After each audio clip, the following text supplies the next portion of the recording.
కళ్యాణి నది ఒడ్డున జుట్టు సమర్పించేవారు. అది కట్ట అంటాం కదా, కట్ట అంటే ఒడుగు. సో అక్కడంతా ఈ మంగళవారం అంతా కూడా కూర్చుని ఉండేవారు. సో కట్ట అంటే ఒడ్డంతా కట్ట అంటారు, అలాగే. సో కళ్యాణి నది ఒడ్డున ఆ కట్ట మీద కూర్చుని జుట్టిచ్చారు కాబట్టి అది కళ్యాణ కట్ట అయింది ఈ ప్లేసు. సో ఈ రోజుకి ఇన్ని సంవత్సరాలు మారిపోయి ఇప్పుడు అక్కడి నుంచో ఇటు వచ్చేసిన తిరుపతిలో కూడా పైన ఆ ప్రదేశాన్ని కళ్యాణ కట్ట అనే పేరు అలా ఉండిపోయింది. సో చాలా మందికి ఏంటంటే మామూలుగా వాళ్ళకి ఏదైనా కష్టం కలిగినప్పుడు స్వామికి సమర్పించుకోవడం, సరే ఇలా తలనీలాలు ఇస్తాం అని చెప్పి వాళ్ళు మొక్కుకుంటారు ఒకటి. అలాగే కొంతమంది నిలువు దోపిడి ఇస్తామని కూడా మొక్కుకుంటారు, వింటుంటాం కదా. మొత్తం కూడా సమర్పించుకుంటాం స్వామికి. వాళ్ళకి ఎటువంటి స్వామికి స్వామివారు ఎవరెవరికి ఎటువంటి కష్టాలు తీరుస్తున్నాడో అని తెలియదు కదా, అవి కూడా చేస్తారు కదా. సో వీటిల్లో ఏంటంటే అలాగా ఇంతే కాకుండా కొంతమంది భక్తులు ఏంటంటే ఇంకా మొక్కనే కాకుండా వెళ్ళినప్పుడల్లా స్వామికి సమర్పిస్తూనే ఉంటారు. ఇంకా అలా ప్రత్యేకంగా పట్టుకోకుండా ఎప్పుడు వెళ్ళినా అప్పుడు స్వామి తలనీలా సమర్పించడం అనేది వాళ్ళు అలా అనుకుంటారు. వాళ్ళకి స్వామితో ఉన్న అది వాళ్ళ అనుబంధం, వాళ్ళ ఆలోచన, వాళ్ళ అనుభవాలు, వాళ్ళ భావం, దాన్ని బట్టి. ఒక ప్రశ్న గురువు గారు, మహిళలు తలనీలాలు సమర్పించొద్దు అనేది ఈ మధ్య కాలంలో నేను విన్నానండి. అంటే పురుషులు ఇవ్వటం, చిన్నపిల్లలు పుట్టేందుకు ఇక్కడ వరకు అవి పర్వాలేదు, కానీ మహిళలు అలా ఇవ్వకూడదు, అది మంచిది కాదు అనే భావన చాలా మందిలో ఉంది. ఇది నిజమా? అవును, అంటే ఇది కొంతమంది చెప్తున్నారు పెద్దలు ఏంటంటే శాస్త్రంలో మహిళలు ఇలా జుట్టు ఇవ్వటం అనేది నిషిద్ధం అని చెప్తున్నారు, ఇవ్వకూడదు అని చెప్తున్నారు. కానీ కొంతమంది అనేది ఏమిటి, వాళ్ళకి ఎంతటి కష్టం రాకపోతే వాళ్ళు అలా అనుకుంటారు.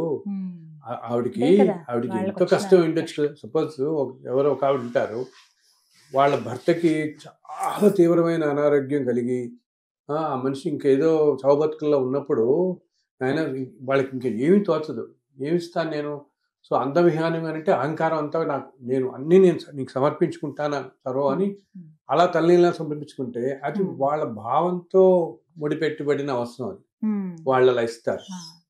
అలాగా అనుకున్నప్పుడు ఏంటంటే అది ఎవరి వాళ్ళ భక్తికి వాళ్ళ భావాలకే అది సంబంధించిన విషయం, వాళ్ళ వరకు మాత్రమే అది. ఎందుకంటే మనకి ఇప్పటికీ తిరుమల వెళ్ళి ఎంతో మంది కనపడతారు, చాలా మంది ఉంటారు, బాగా ముసలి వాళ్ళు ఉంటారు, యంగ్ వాళ్ళు ఉంటారు, వివాహమైన స్త్రీలు 25-26 ఏళ్ళు వాళ్ళు చూస్తున్నారు పిల్లల్ని, ఎంతో మంది, ఎంతో వయసుతో సంబంధం లేదు ఇస్తున్నారు. కానీ నువ్వు అన్నట్టు కొంతమంది చెప్తున్నాను ఏంటంటే శాస్త్రంలో స్త్రీలు ఇవ్వకూడదు అని చెప్పి అంటుంటారు.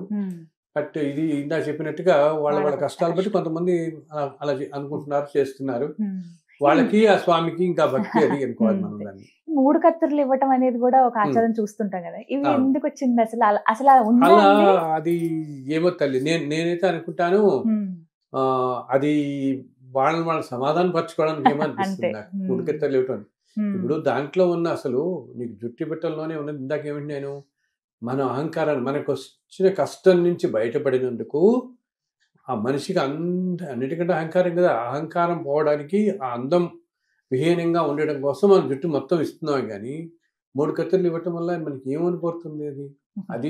అది ఎప్పుడో ఒకసారి అట్లా వచ్చింది ఎవరో, అది అలా కొన్ని మన వాటి సాంప్రదాయాలు ఎలా ఉంటాయంటే ఎప్పుడో ఒకసారి అది చేసి అదొక సాంప్రదాయంలా వెళ్ళిపోతుంటుంది. అది మన తృప్తి కోసం అని. కానీ నేను అనుకుంటాను నిజంగా ఏంటి ఎంతో కష్టం నుంచి బయటపడిన వాళ్ళు పూర్తిగా ఇవ్వటం అనేది వేరు, కానీ 3 కత్తర్లు అనేది ఏమో నాకు అది వాళ్ళ భావాలు బట్టి ఉంటుంది, భావాలు బట్టి ఉంటుంది. కానీ సమర్పించడం అనేది నిజంగా అదృష్టంగా భావిస్తారు చాలా మంది. మీరు ఇందాక అన్నట్టు గురువు గారు పుట్టు వెంట్రుకలు అయితే ఖచ్చితంగా ముందే మొక్కుకుంటారు. అవునవును, చాలా చాలా చాలా మంది ఇళ్లలో ఇప్పటికీ కూడా ఎందుకు పుట్టి వెంట్రుకల్లో ఆడపిల్లలు కూడా పుట్టి వెంట్రుకలు ఇస్తారు కదా, కొంతమంది ఇస్తారు కదా, చిన్నప్పుడు ఆడపిల్లలకి ఇస్తారు. ఆడపిల్లలకనే ఇస్తారు. ఇక్కడ నియమం ఉంటుందండి, ముందుగానే తలనీలాలు సమర్పించేసి ఆ తర్వాత దర్శనానికి వెళ్ళాలని అలా ఏమైనా నియమం? లేదు, అది మన వీలుని బట్టి చేసుకోవచ్చు. ఇవన్నీ కూడా ఏంటంటే కాలానుగుణంగా రకరకాల మార్పులు ఎన్నో వస్తూ ఉంటాయి. ఇప్పుడు చెప్తాను, ఇప్పుడు ఇంతకుముందు కాలానికి ఇప్పుడు కాలానికి ఇప్పుడున్న హడావిడి వీటిల్లో నీకున్న టైంలో వీటిల్లో ఈ సీక్వెన్స్ అన్ని కుదరకపోవచ్చు. అలాగే కొంతమంది నన్ను ఈ మధ్య ఒకటి అడుగుతున్నారు, ముందు అమ్మవారిని దర్శించుకోవాలా, లేకపోతే స్వామివారిని దర్శించిన తర్వాత అలమేలు మంగాపురం రావాలా? చాలా మంది ప్రశ్న ఇది. చాలా మంది తిరుమల ప్రయాణం అవుతున్నారంటే మొట్టమొదటిగా వచ్చే ముందు సందేహం తిరుచానూరు ఏంటంటే వెళ్ళాలా, ముందు అక్కడది. అది ఎవరి వీలుని బట్టి వాళ్ళు చేయొచ్చు తల్లి. ఇలాగే ముందు అమ్మవారిని దర్శించుకోవాలని ఎక్కడా లేదు. ముందు అక్కడికి వెళ్ళాలని ఎవరి వీలుని బట్టి స్వామివారిని దర్శించుకుని తర్వాత అమ్మవారిని దర్శించుకోవచ్చు. నేను ఇంకోటి కూడా నేను చెప్తున్నాను, సపోజ్ మనం చాలా మంది ఈ రోజుల్లో ప్రతి సంవత్సరం వెళ్ళేవాళ్ళు, సంవత్సరానికి 2 సార్లు వెళ్ళేవాళ్ళు చాలా మంది చూస్తాం. 1-2 సార్లు వెళ్ళేవాళ్ళు, సంవత్సరానికి 1 సార్లు వెళ్ళేవాళ్ళు. సో ఇలా వెళ్తున్న వాళ్ళల్లో నీకు ఏదన్నా ఒక్కోసారి వీలు కుదరక అసలు అమ్మవారి దర్శనానికి వెళ్ళలేదు అనుకో, వీళ్ళు చాలా బాధ పడిపోతున్నారు. ఒక ఆవిడ ఈ మధ్య నాకు ఫోన్ చేసి, ఏమండి నేను కిందసారి వెళ్ళినప్పుడు నాకు కుదరలేదు, తిరుపతి వెళ్ళి వచ్చేసాను, అమ్మవారిని మాత్రం దర్శించుకోలేకపోయాను. ఈ మిగతా ఫ్యామిలీ ఎంతో మంది 20 మందితో వెళ్ళాం, వాళ్ళందరూ ఆ రోజు కంగారు పడిపోయి ట్రైన్ ఎక్కేద్దాం అన్నారు. చాలా రష్ ఉంది. మేము వెళ్తే అక్కడ మాకు ఎందుకంటే తిరుచానూరు ఆలయంలో చాలా రష్ ఉంటుంది. చాలా రష్ ఉంటుంది. నీకు పైన ఏంటంటే ఏదైనా ఒక ప్లాంట్ గా వెళ్తాం, కింద నీకు ఒక్కసారి చూస్తే 2-3 గంటల దాకా లోపలికి బయటకు రాలేం. మళ్ళీ 4:30 ట్రైన్ ఏదో ఉంటుంది. మళ్ళీ అప్పుడు కష్టం అయిపోయి బయట నుంచి నమస్కారం పెట్టుకొచ్చేస్తారు. అసలు ఒక్కోసారి వెళ్ళరు. సో వెళ్ళకపోయినా ఆ తల్లి ఏమీ అనుకోదు. ఆ తల్లి ఎంతో కరుణామయురాలు. అసలు మనం ఎప్పుడో అంతకుముందు దర్శించుకుంటాం కాబట్టి ఈసారి వెళ్ళినప్పుడు వీళ్ళు ముందుగా ప్లాన్ చేసి దర్శించుకోండి. అంతేగాని చెప్తాను కదమ్మా, నేను ఎప్పుడూ నమ్మేది ఇదే, మనం ధర్మంగా ఉన్నప్పుడు మనకి ఏదన్నా వీలు కుదరకపోతే అయ్యో వీడు రాలేదే అని చెప్పి ఆయన ఏమనుకోడు, రాలేకపోయింది. ఎందుకంటే మనకున్న పరిమితులు మనం ఇప్పుడు 20-30 మందితో వెళ్తున్నప్పుడు అలా వాళ్ళ 20 మందిని ఆపేసి లేదు వెళ్ళాల్సిందని పట్టుదల పట్టి చేయలేం కదా మనం. అది అటువంటివన్నీ భగవంతుడు అర్థం చేసుకుంటాడు.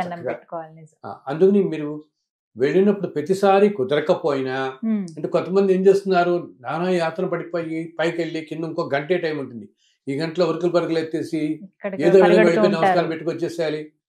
సో అసలు భగవంతుడి దగ్గరికి వెళ్ళేదే మన ప్రశాంతత కోసం, అవునా?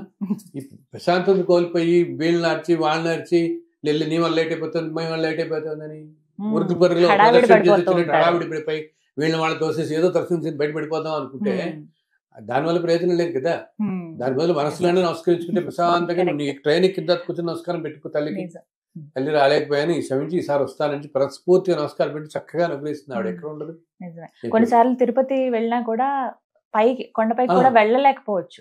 అవును, ఒకసారి కొంతమందికి ఏమవుతుంది, అసలు కొండకి వెళ్ళిన తర్వాత సడన్ గా వాళ్ళకి ఏదో దురదృష్టకాల వార్త రావటము, వెళ్లాల్సిన వీలు కుదరకపోవచ్చు, అది ఏదో అడ్డం రావటంతో ఆలయంలోకి వెళ్ళే ఇదే రాకపోవచ్చు. అప్పుడు ఏం చేయొచ్చు, వాళ్ళు బయట నుంచి గోపురానికి నమస్కారం పెట్టినా, స్వామివారి ఆలయం గోపురం బయట నుంచి నమస్కారం పెట్టినా, లోపల మూర్తికి నమస్కారం పెట్టినంత ఫలితము లభిస్తుంది. అంటే తిరుమలలో కొండ మీద స్వామి అన్ని చోట్ల ప్రతి రాయి ప్రతి శిలలో ఆయన రూపమే ఉంటుంటారు, ఆయన అంశతోనే ఉంటాయంటారు.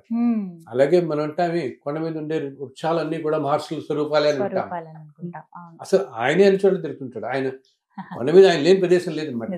సో ఒకవేళ ఎవరన్నా అలా వెళ్ళినప్పుడు దురదృష్టం కొద్దీ, అంటే వాళ్ళకి మామూలుగా రష్ ఎక్కువ ఉండో వెళ్ళలేక దర్శనానికి వెళ్ళకపోయినా, ఇలా ఏదన్నా అవంతరాల వల్ల గబుక్కుని దర్శనానికి వెళ్ళే కుదరకపోయినా పాపం ఎటువంటి నిరాశ పొందక్కర్లేదు. చక్కగా మీరు ఒక్కసారి బయట నుంచే స్వామివారి ఆలయానికి నమస్కారం పెట్టుకోండి. ఇంకా ఏమాత్రం మీరున్న ఓపిక ఉన్నవాళ్ళు ఆలయం మాడవీధిలో చక్కగా ప్రదర్శన చేయండి. మీకు లోపల ప్రదర్శన అనేది చాలా కష్టం కుదరదు. అండ్ ఒకప్పటికి ఇప్పటికి ఇంకా కష్టం. ఇంతకుముందు పొర్లుదళాలని చేసేవాళ్ళు, ఇప్పుడు ఇంతకుముందు చాలా తేలిక ఉండేది. ఇప్పుడు పొర్లుదళాలు కూడా రోజు వాళ్ళకి ఆడవాళ్ళకి స్త్రీలకి 350, పురుషులకు 350 ఇస్తున్నారు. దానికి ముందు టికెట్లు చాలా కష్టం. మహిళలు చేయొచ్చు, చేస్తారు, రోజు చేస్తారు.